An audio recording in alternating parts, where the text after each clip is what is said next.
नमस्कार फरीदाबाद, मैं सौरभ भारद्वाज और एक बार फिर आप सभी का हार्दिक अभिनंदन है वीओएफ स्टूडियो के इस पॉडकास्ट में। और आज हमारे साथ हॉट सीट पर बैठी हैं वार्ड नंबर 38 से प्रत्याशी हैं मीनाक्षी मान। बहुत पढ़ी लिखी हैं, मैं समझता हूँ जितने वहाँ प्रत्याशी फिलहाल चुनाव लड़ रहे हैं उन सबसे ज़्यादा पढ़ी लिखी हैं। उनका यहाँ हम स्टूडियो में पहुँचने पर हार्दिक अभिनंदन करते हैं, स्वागत करते हैं।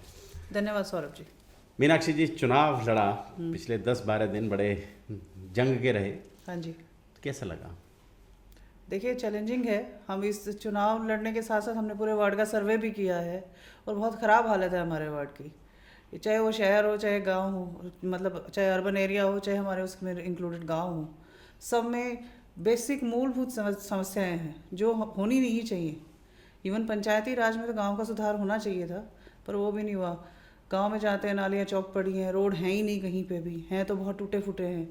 सीवर नेटवर्क है वो उसकी समस्या है, कूड़े के ढेर लगे हुए हैं। तो चुनावी यात्रा में एक लेकिन ये जो इलेक्शन रहा, इस इलेक्शन में ज़्यादा बड़ा हिस्सा जो है वो सोसाइटीज़ का है जी, उनकी भी अपनी समस्याएं हैं।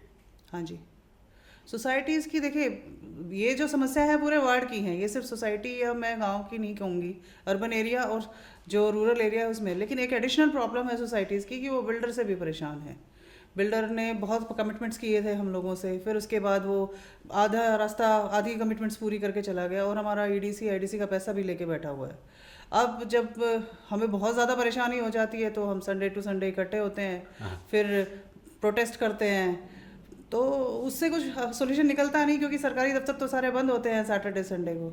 जी, सारी सर्विस क्लास है सोसाइटीज़ में या अर्बन एरिया जो भी है हमारा। हम लोग सुबह जाते हैं शाम को आते हैं, तो वर्किंग डेज में ईएमआई जीवी लोग हैं। बिल्कुल, ईएमआई तो चुकानी है ना सर। इसीलिए वो बार बार गुबार उठ के बाहर आता है कि हम ईएमआई तो चुका रहे हैं, लोन तो पूरा ले लिया हमने बैंक से, पर सुविधाएं आधी ही मिली। तो कई बार रोष हो जाता है बहुत ज़्यादा, तो 200-250 लोग इकट्ठे होते हैं, फिर थोड़ा सा प्रोटेस्ट होता है, थोड़ी सी बिल्डर के ऊपर जू रेंगती है, बट अगले 2 दिन के बाद वो काम बंद हो जाता है। उन्हें पता है, बिल्डर्स को पता है, प्रशासन को पता है कि आज संडे है तो आज ये थोड़ा होगा, लेकिन इसके बाद पूरे हफ्ते शांति रहेगी। वो होता ही है। तो इसीलिए मैं कह रही हूँ, अगली बार क्या होता है, फिर जब जिस हफ्ते प्रोटेस्ट करते हैं फिर अगली बार हमें ख्याल आता है कि अरे पिछला संडे तो प्रोटेस्ट में खराब हो गया था, कुछ आया तो है नहीं। इस बार एक बड़ी समस्या देखने में मिली चुनाव में। पॉलिटिकल पार्टीज़ ने क्या किया, पॉलिटिकल पार्टीज़ ने और पॉलिटिकल पार्टीज़ तो थी नहीं, कांग्रेस तो चुनाव शायद मतलब कैसा लड़ रही है हम नहीं समझ पाए। लेकिन मीनाक्षी जी, आप मानेंगी कि पूरे फरीदाबाद में जब हम निकले तो भारतीय जनता पार्टी ने क्या किया, वहाँ जो जिस भी वार्ड में जो गांव पड़ा उस गांव से उठाया और एक कैंडिडेट दे दिया, बिना ये देखे कि ये इतनी बड़ी जो आबादी है उस आबादी को रिप्रेजेंट कर भी पाएंगे या नहीं कर पाएंगे। ये केवल आप जैसा वार्ड में कह रहे थे, 38 में कह रहे थे, बार बार वहाँ चर्चा चल रही थी कि सोसाइटीज़ में वोट ज़्यादा हैं, लेकिन सोसाइटीज़ से कोई कैंडिडेट नहीं दिया है। सौरभ जी, समस्या यही है। देखिए, बहुत बड़ी डेमोग्राफी है। अगर हम सोसाइटीज़ और जो हमारे लो राइज हैं, आई मीन सेक्टर्स की बात करूं, तो मेरे ख्याल से वार्ड नंबर 38 में भी 30 से 35 हज़ार की डेमोग्राफी है। तो ऐसा तो नहीं है, सर्विस करते हैं लोग, पढ़े लिखे हैं, तो क्या उनमें से किसी भी पार्टी को, मैं तो सिर्फ भारतीय जनता पार्टी की बात नहीं कर रही हूँ, क्या कोई भी किसी को भी ऐसा एक काबिल उम्मीदवार नहीं मिला? वार्ड 21 में थे। वार्ड 21 में ज़्यादा वोट्स जो हैं वो ग्रीन फील्ड के हैं, लेकिन सबसे बड़ी बात है 3 या 4 हज़ार वोट हैं वहाँ अनंगपुर गांव के। तो कैंडिडेट उठा के वो बिंदे भडाना को भारतीय जनता पार्टी ने टिकट दिया, तो वो अनंगपुर से दे दिया जी। और ये केवल मतलब 2-3 जगह का नहीं बता रहा हूँ मैं, आप टोटल निकलेंगे, इसमें टोटल आप निकलेंगे तो आप देखेंगे कि जहाँ वार्ड है, जहाँ शहरी आबादी ज़्यादा है, कॉलोनियाँ ज़्यादा हैं, वहाँ उनका जो रिप्रेजेंटेशन है उसको कहीं ना कहीं आप समझ लें कि प्रभावित किया गया है, ऐसा मैं समझ पा रहा हूँ। सर देखिए, ऐसा है जो हमने महसूस किया है, हम भी काफ़ी समय से रह रहे हैं फरीदाबाद में, तो सोसाइटीज़ और ये जो अर्बन एरिया की पॉपुलेशन को ऐसे ट्रीट किया जाता है कि ये तो वोट बैंक है, जहाँ पे रूलिंग पार्टी चाहेगी, चाहे वो कोई भी हो। और ये काफ़ी लंबे अरसे से चल रहा है। तो सेक्टर वाले हैं, ये तो हमें ही देंगे वोट, इनके पास कहाँ टाइम है राजनीति में आने का। तो समहाउ चलिए ठीक है, अब तक चला अभी आ रहा था, लेकिन उससे जो हालात पैदा हुए हैं, जो हम तरस रहे हैं ना, आज परेशान हैं, वो ये उसी का परिणाम है। और यही कारण है हमारा आगे आने का कि एक कैंडिडेट तो ऐसा होना चाहिए जो कुछ सुधार के लिए बढ़ सके, वरना तो हालात 5 साल में और भी ख़राब हो जाएंगे। हम विकास की तरफ अग्रसर नहीं है, हमारी सिचुएशन और ख़राब होती जा रही है। हालांकि आपने और मान साहब ने बड़ा पिन पॉइंट किया समस्याओं को। मैं तो देख रहा था वो नौका विहार भी हुआ है वहाँ तो उनका मान साहब का। देखिए, जो मान साहब ने नौका विहार किया है ना, वो एक्चुअली प्रैक्टिकली पॉसिबल है। हम लोग गंगा क्लीनिंग की बात करते हैं और हमारी वाटर बॉडीज हैं, मतलब मैं तो यहाँ देख रहा हूँ, वो तो चलो वो इलाके अभी नए नए नगर निगम में आए हैं और वो कैसे खा जाएंगे उनको, उन जमीनों को आप सोच ही नहीं सकते। यहाँ जो वाटर बॉडीज थी इस शहर में, वो सब तमाम वाटर बॉडीज खा गए, उन पर कब्जे हो गए। और इवन जो सरकार के पास भी बची उनको भी बंद करके सरकार ने कि जी नहीं, यहाँ एक कम्युनिटी सेंटर बना देते हैं, यहाँ एक स्कूल बना देते हैं, और इस तरह से वो तमाम वाटर बॉडीज, अजरौंदा की पोखर खत्म हो गई, दौलताबाद गांव की पोखर खत्म हो गई, सिही गांव की पोखर खत्म हो गई। आप समझें, इतनी बड़ी पोखर होती थी वो, जिसको बाबा सूरदास पार्क बना दिया कि जी पोखर में मच्छर हो जाते हैं जी, तो वो पार्क बना दो उसको। तो तमाम वाटर बॉडीज़ हैं वो सब बंद कर दी गई और उसकी वजह से शहर में वाटर लॉगिंग हो जाती है। ये इतना बड़ा वाराही तालाब था फरीदाबाद में, पानी पूरा बड़कल से, जब बड़कल ओवरफ्लो हो जाती थी तो वहाँ से पानी बहकर इस को रिचार्ज करता था वाराही तालाब को। आप ये समझें, ओल्ड फरीदाबाद में उसको बंद करके, उसको चारों तरफ से बंद करके कि इसमें पानी भर जाता है, बंद करके और उसको अब एक नरक, कूड़े का ढेर बना रखा है। आप ये समझ लें सर, कोई भी स्टेगनेंट वाटर बॉडी होती है, उसमें अगर कूड़ा लगातार बढ़ता रहेगा तो उसमें मच्छर मक्खी ही पनपेंगे और उससे बीमारियां भी फैलती हैं। ऐसा नहीं है, लोग अफेक्टेड हैं, लोगों की हेल्थ ख़राब हो रही है। प्लस उसके बाद जो हमारा सीवेज जो है, कई जगह जो नाली का पानी है वो जोड़ में जा रहा है, और रॉ सीवेज है वो हमारी आगरा कैनाल में तो जा ही रहा है। और तो मैं तो वहाँ देख रहा हूँ आपके ये जो ग्रेटर फरीदाबाद जिसको कहने लगे कि नहर पार मत कहो, ग्रेटर फरीदाबाद कहो इसको, उस इलाके में मैं देख रहा हूँ कि वो टैंकर्स आते हैं और वो कोई भी खाली प्लॉट पड़ा है, सोसाइटी के बराबर में पड़ा है, वहाँ जाके वो सारा सीवेज को खाली कर देते हैं और फिर चले जाते हैं। बहुत सारी जगह वीडियो बनाते हैं, वो भागने लगते हैं। हमारे कई साथी वीडियो बना रहे होते हैं, मीडिया में भी दिखा रहे होते हैं कि सीवेज वाला टैंकर आया और सोसाइटी के बराबर का प्लॉट खाली है, उसी में खाली करके चले गए। सर, वैसे तो ये इलीगल भी है। अगर लॉ एंड ऑर्डर की बात करते हैं हम, तो इन पे एक स्ट्रिक्ट एक्शन होना चाहिए। लेकिन 13 साल से रह रही हूँ मैं नहरपाल में, मुझे नहीं लगता कि आज तक भी कोई एक्शन हुआ है। वाटर बॉडीज तो हम खराब कर ही रहे हैं। आप सोचिए, वो जो वागरा कैनाल का पानी है उससे सिंचाई भी होती है, वो फ्रूट सब्जियां हम खा भी रहे हैं। अब कैंसर के कितने केसेस बढ़ चुके हैं यहाँ, क्यों? कंटेमिनेशन इतना है, और जो एस्थेटिक वैल्यू ख़राब होती है वो तो है ही। और आप एक वाटर बॉडी को पोल्यूट कर रहे हैं, तो वो आप किस बेहतरी की उम्मीद नहीं कर सकते उस केस में।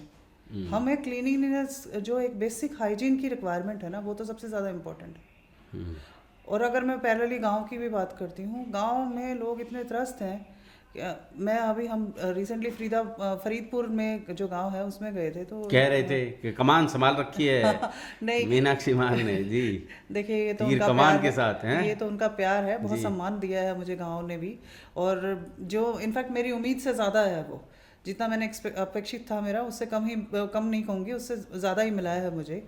पर समस्या ये है कि समस्या तो सबको ही पता है, पर क्या उसको दूर करने की काबिलियत किसी में है? आज एक ट्रिब्यून में एक आर्टिकल आया है जिसमें बताया गया है कि जो मेरे ख्याल से 220 प्रत्याशी हैं उसके पार्षद पद के लिए, और उसमें से मेरे ख्याल से सिर्फ एक सिंगल कैंडिडेट है जो एमटेक है, और ज़्यादातर जो हैं वो 10th पास हैं या 12th पास है, किसी ने ओपन बोर्ड से की हुई है।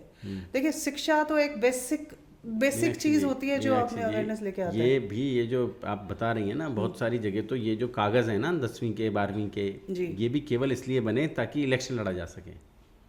तो सर, जांच के विषय हैं, बहुत सारी जगह शिकायतें होती हैं, लगातार होती हैं, लेकिन मतलब डेमोक्रेसी में हम ये मानते हैं जब कोई उसमें न्यूनतम योग्यता निर्धारित की गई है तो कम से कम उस लेवल पे लोगों को पढ़े लिखे होना चाहिए। सर, वो तो देखिए, ये एक अंडरस्टैंडिंग की बात है। मैं अपना नॉमिनेशन फॉर्म भरने गई थी, हमारी दादी एक बात कहती थी, वो यूँ कहती थी, जैसी नकटी देवी वैसे ऊत पुजारी। जैसी पब्लिक होती है वैसा ही वो अपना नेता चुन लेती है, इसीलिए वो कहती थी कि जैसी नकटी देवी वैसे ऊत पुजारी। लेकिन सर देखिए, नेता तो फिर सबका होता है। सोसाइटीज़ में और अर्बन एरियाज़ में तो एक बहुत बड़ी पॉपुलेशन पढ़ी लिखी है, वो तो ठीक है, एक थोप दिया गया है कि हाँ, वो एक पार्टी के सिंबल के अगेंस्ट वोटिंग हो रही है, वो उसे नेता स्वीकार तब तक नहीं करेंगे। नेता किस लिए होता है सर? प्रजातंत्र है ना। मीनाक्षी जी, हम तो लोगों से सवाल पूछ रहे हैं, बाकायदा सवाल पूछ रहे हैं, और लोग बड़ा पॉजिटिव सा इसका जवाब देते हैं। हमने पूछा भी था, हमने पूछा था चिन्ह पसंद करेंगे आप या चेहरा पसंद करेंगे, सिंबल कितना इंपॉर्टेंट है इस इलेक्शन में। 5-7 हज़ार वोटों पर हार जीत इस पूरे इलेक्शन में हो जाएगी, और एक निजी व्यक्ति का इतना, जो व्यक्ति सक्रिय है अपने वार्ड में, उसका इतना अपने वार्ड में रसूख है कि वो व्यक्ति वहाँ लोगों को प्रभावित कर सकता है, इतने लोगों को। तो उसकी हार जीत के लिए उसको कोई सिंबल की ज़रूरत नहीं है। बिल्कुल सही इतने लोगों को तो वो वैसे ही अब जाके बता सकता है कि मेरे पास ये सिंबल। और सिंबल का मतलब है हम अनपढ़ों की डेमोक्रेसी में हैं। आप दिल्ली यूनिवर्सिटी का चुनाव देखिए, वहाँ कैंडिडेट का नाम लिखा होता है, कोई सिंबल नहीं होता। क्यों? क्योंकि हम अभी डेमोक्रेसी को इतना परिपक्व नहीं कर पाए, कि लोगों को इतना एजुकेट नहीं कर पाए कि हम बिना सिंबल के चुनाव लड़ सकें। आपको ध्यान होगा, एक दौर ऐसा था इंडियन डेमोक्रेसी में कि हम ना इलेक्शन सिंबल का गुणधर्म बताकर चुनाव लड़ते थे लोग। यो तेरा कमल का ये दीपक है, दीपक तो बुझ जाएगा हवा से। हाँ, मतलब आप ये सोचें कि वो एक दौर था। सिंबल इसीलिए है क्योंकि हम अभी डेमोक्रेसी को उस लेवल पर नहीं ले जा पाए हैं। लेकिन सर किसी को तो आगे आना पड़ेगा ना उसके लिए। डेफिनेटली हमें बदलाव की हम सबको उम्मीद है, हम सब चाहते हैं कि बदलाव हो, हालात सुधरें, लेकिन बदलाव के लिए किसी को तो आगे आना पड़ेगा। और आपने कल अगर रोड शो की कवरेज की है तो आपको आइडिया होगा कि अब सोसाइटीज़ एक हो चुकी हैं। आप जो लोग कल रोड शो में शामिल हुए थे हमारे, उनमें से कोई भी ऐसा नहीं था कि जो अपनी मंशा से नहीं आया था। शुरू में जिस कारवां से हम चले थे, लास्ट तक वो कारवां चल रहा था। तो क्योंकि सब ने मिल के डिसाइड किया था, सारी सोसाइटीज़ और सारे सेक्टर्स ने मिल के डिसाइड किया था कि हमारी एक रिप्रेजेंटेशन होनी चाहिए। अगर किसी पार्टी में नहीं है तो हम इंडिपेंडेंट आएंगे, पर अब की बार आएंगे ज़रूर।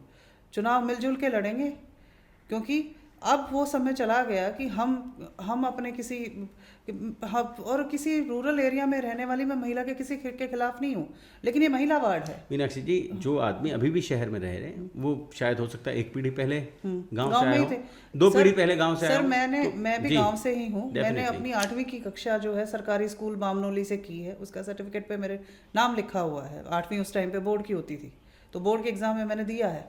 और मुझे सिर्फ शहर इसलिए शिफ्ट होना पड़ा था कि 8वीं के बाद मेरे गांव में स्कूल नहीं था।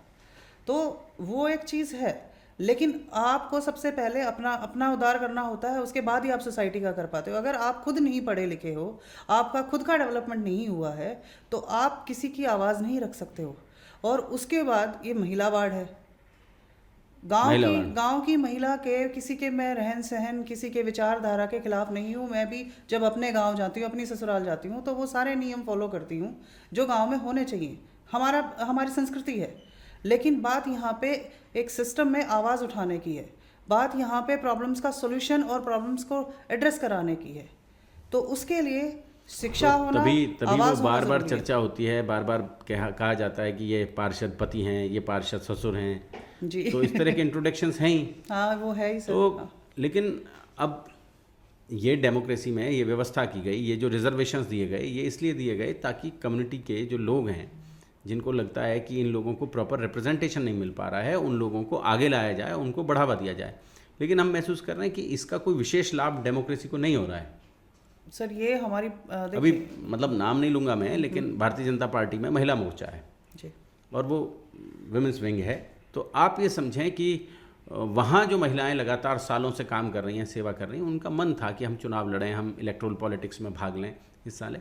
लेकिन समस्या वहीं कि पार्टी ने उनको दरकिनार करके जिन लोगों को टिकटें दी हैं, जिन महिलाओं को टिकटें दी हैं, वो महिलाएं इसलिए नहीं टिकटें पाई हैं कि उन्होंने पार्टी में कुछ काम किया है या वह सोसाइटी के लिए कुछ काम करती हैं। उन्होंने टिकटें इसलिए पाई हैं कि उनके पति का कोई रसूख है पार्टी में, किसी नेता के साथ उसका ठीक ठाक जुगाड़ है। तो सर फिर आगे सब जो काम होगा वो भी उनके पति ही डिसाइड करेंगे। लेकिन जहाँ तक मुझे पता है कि कोई मीटिंग होती है तो उम्मीदवार को खुद ही जाना पड़ता है, तो वो कैसे रिप्रेजेंट कर पाएंगी हमारी समस्याओं को, कैसे बता पाएंगी? जो अपने घर में एक प्रेजेंटेशन नहीं दे पा रही हैं, उनसे हम उम्मीद करें कि वो सोसाइटी का हित कर पाएंगी या हमारे इश्यूज़ को रिप्रेजेंट कर पाएंगी, क्या वो सही है? मीनाक्षी जी, ये आंकलन तो हमें खुद करने की ज़रूरत है। इस बार फरीदाबाद का मेयर इलेक्शन जी, चुनाव जो है, मेयर का जो चुनाव है, वो निर्धारित कर दिया गया कि रिजर्व कर दिया गया कि यहाँ महिला मेयर होंगी, जनरल महिला के लिए वो रिजर्व हो गया। लेकिन आप ये समझें, जब से ये नगर निगम बनाए तब से अब तक 4थी महिला मेयर होगी। इससे पहले 3 महिला मेयर और हो चुकी हैं। मतलब जो 30 साल का कार्यकाल है, 30-31 साल का कार्यकाल है फरीदाबाद नगर निगम का, उस 30-31 साल के कार्यकाल में 3 महिला मेयर पहले देख चुका है ये शहर, आप देखें जी। तो इस शहर के लिए महिला, क्योंकि लोगों को लगता ही नहीं है कि कैसे चलेगा। आप ये समझें कि अनीता गोस्वामी बनी, केजी गोस्वामी जी होते थे वो लगातार सब, क्योंकि उनका राजनीतिक रसूख था और अनीता गोस्वामी पार्षद बन गई थी तो उनको मेयर बनवा दिया गया। ब्रह्मवती खटाना बनी तो भी, उसके बाद पिछले टर्म में सुमन बाला मेयर रही, दलित महिला के लिए आरक्षित सीट थी तो उस पर सुमन बाला यहाँ से मेयर रही। लेकिन 200 करोड़ का घोटाला इसी शहर में हुआ। क्या मेयर ने फाइलें नहीं पढ़ी, वो फाइलें जो उन्हें पढ़नी चाहिए थी, जिनके माध्यम से वो इस तरह का जो भ्रष्टाचार है उस पर रोक लगा पाती, या अधिकारियों के कमरे में मे आई कम इन कहकर घुसने वाले पार्षद, मे आई कम इन कहकर घुसने वाली महिला मेयर, अब कैसे इस शहर का भला करें, मतलब ये समझ से बाहर है। सर ये महिला सशक्तिकरण जो हम कागजों पे कर रहे हैं ना, अब टाइम आ गया है कि एक्चुअल में किया जाए। इसीलिए इसी बदलाव को लाने के लिए हम लोग आगे आए हैं कि आपकी अगर खुद की आवाज़ नहीं है, आपको खुद सब्जेक्ट की समझ नहीं है, तो आप उसके सोल्यूशन की तरफ नहीं आ सकते हैं। मीनाक्षी जी, 8 साल बाद ये चुनाव हो रहा है जी। 8 साल हो गए इस चुनाव को, और आप ये समझें कि लोगों के मन में मतलब बिलबिल आ रहे हैं लोग भीतर से कि हमें, हमारे लोगों को, हमें मतलब एक सोसाइटी को एक प्रॉपर रिप्रेजेंटेशन मिले। और आप देखेंगे बहुत सारे निर्दलीय इस बार चुनाव में जीत कर आएंगे। जी। उसकी एक बड़ी वजह यह है कि पॉलिटिकल पार्टीज़ ने जो एक्चुअल रिप्रेजेंटेशन होना चाहिए इस शहर में, उसको कहीं समझा ही नहीं। सर ये पार्टीज़ को डिसाइड कर, सीट एलोकेट करते टाइम सोचना चाहिए था। जो भी डिस्ट्रीब्यूशन ऑफ सीट्स है ना, वो एज़ पर डेमोग्राफी और एज़ पर जो रिक्वायरमेंट ऑफ पीपल है, जहाँ पे मूलभूत सुविधाएं के लिए हम लड़ रहे हैं, वहाँ पे एक्चुअल मुद्दों को सामने रखते हुए सीट डिस्ट्रीब्यूशन होना चाहिए था। बट सिनेरियो कुछ डिफरेंट हुआ, इसीलिए निर्दलीय उम्मीदवार आगे आ रहे हैं। हम लोग कितनी बड़ी डेमोग्राफी में एक्सपेक्ट कर रहे थे कि एक रिप्रेजेंटेशन ज़रूर आएगी हमारे अर्बन एरिया से। 25,000 लोगों में एक आदमी नहीं मिल रहा आपको जो। सर हमारा सवाल भी यही था, क्या चलो ठीक है अपने कार्यकर्ता को दे दीजिए। हम देखिए, हम सर्विस क्लास से बिलोंग करते हैं, हम राजनीति में नहीं जाना चाहते हैं। इन जनरल सबकी लाइफ कमाने में और घर चलाने में निकल जाती है, पर हम जब भी उठते हैं, जब समस्याएं बोल सर के, वो कहते हैं ना, पानी सिर के ऊपर से निकल जाता है, तब हम लोग आने की बात करते हैं और बहुत हिम्मत करके ही आते हैं। ऐसा नहीं है, आपकी वो सारी रिस्पॉन्सिबिलिटीज़ एज इट इज़ ही रहती हैं, एक एडिशनल रिस्पॉन्सिबिलिटी होती है आपके लिए। पर क्योंकि अब ऐसा हो गया, इतने लंबे अरसे के बाद भी वो उस चीज़ को कंसिडर नहीं किया गया। सिर्फ हमें अगर ये माना जा रहा है कि हम हाँ वोट बैंक है, जहाँ पे चाहेंगे वहाँ पे उस पे बटन दबा देंगे, तो वो गलत है। हम इतना भी ग्रांटेड नहीं लिया जा सकता। अब जीतने के बाद क्या करेंगी मीनाक्षी जी? सर जीतने के बाद मेरा रोड मैप तैयार है। मैं पूरे वार्ड का सर्वे कर चुकी हूँ, मुझे सारे इश्यूज़ पता हैं। इनफैक्ट मुझे, क्योंकि मैंने कई भाषण हुए हैं हमारे यहाँ, कई प्रेजेंटेशंस हुई हैं, तो मैंने बताया है मैं इंफ्रास्ट्रक्चर में काम कर रही हूँ पिछले 20 साल से। ये जो हमारी मूलभूत सुविधाएं हैं, मैं बहुत सारी म्यूनिसिपल कॉरपोरेशंस के साथ ऑलरेडी काम कर चुकी हूँ। मैं अपनी कंपनी के लिए जब मैं पहले नौकरी करती थी तो उनके लिए इन्हीं म्यूनिसिपल कॉरपोरेशंस में ही काम किया है मैंने। मुझे पता है अथॉरिटी से कैसे कनेक्ट करना है, कौन सी पॉलिसीज़ हैं जो हमें ध्यान में रखते हुए चलना है। तो जीतने के बाद हम अपने सारे जो हमारी मूलभूत जो इश्यूज़ हैं, जैसे सीवर का है, स्टॉर्म वाटर ड्रेनेज का है, कूड़े की समस्या है, और साथ के साथ सोसाइटीज़ के जो बिल्डर के इश्यूज़ हैं। बिल्डर क्यों नहीं सुनता सर? हमारी बिल्डर ना सुनने की एक ही वजह है, उन्हें पता है कोई स्ट्रॉन्ग पॉलिटिकल रिप्रेजेंटेशन है नहीं, ये 10 लोग हल्ला मचाएंगे। पहले अगर लगातार भी चलता रहा कारवां तो पहले 200 होंगे, फिर 100 हो जाएंगे, फिर 50 हो जाएंगे, चौथे संडे पे कोई भी अवेलेबल नहीं होगा। तो इतना उनको आदत हो चुकी है कि इग्नोरेंस एक ट्रेंड बन गया है कि नहीं ठीक है क्या कर लेंगे ये। तो अगर हम चुन के आते हैं ना, तो मैं एक पार्षद नहीं होंगी, मैं 20,000, 30,000, 35,000 लोग जो मेरे वार्ड में हैं उनकी टोटल की रिप्रेजेंटेशन होगी। उनके पास एक पॉलिटिकल प्रेशर होगा कि नहीं, ये पार्षद जो हैं इनके पीछे 35,000 लोग खड़े हैं, तो उन्हें सुनना पड़ेगा, समझना पड़ेगा, एक्शन लेना पड़ेगा। गुड। तो फरीदाबाद आप समझें कि मीनाक्षी मान तीर कमान के साथ तैयार हैं, मैदान में हैं वार्ड 38 में, और वो जिन मुद्दों पर बात कर रही हैं निश्चित रूप से वो ज्वलंत मुद्दे हैं और जिन पर लगातार फरीदाबाद अपने आप को मथ रहा है, मंथन कर रहा है। लेकिन बड़ी समस्या है कि पॉलिटिकल पार्टीज़ इस चीज़ को समझ नहीं पा रही हैं या समझना नहीं चाहती हैं, या उन्हें लगता है कि ये जो वोटर्स हैं, ख़ास तौर से जिन्होंने फरीदाबाद को फरीदाबाद बना रहे हैं, फरीदाबाद को ग्रेटर फरीदाबाद में जो वोटर्स लगातार आबाद करने में लगे हैं, उन वोटर्स की कहीं ना कहीं अनदेखी हुई है। और इसी मसले को लेकर मीनाक्षी मान मैदान में हैं। उनका बहुत बहुत धन्यवाद हमारे स्टूडियो में पधारने के लिए। जोड़ेंगे आपको ऐसी ही और महत्वपूर्ण राजनीतिक चर्चाओं के साथ। बहुत बहुत धन्यवाद। धन्यवाद जी। धन्यवाद।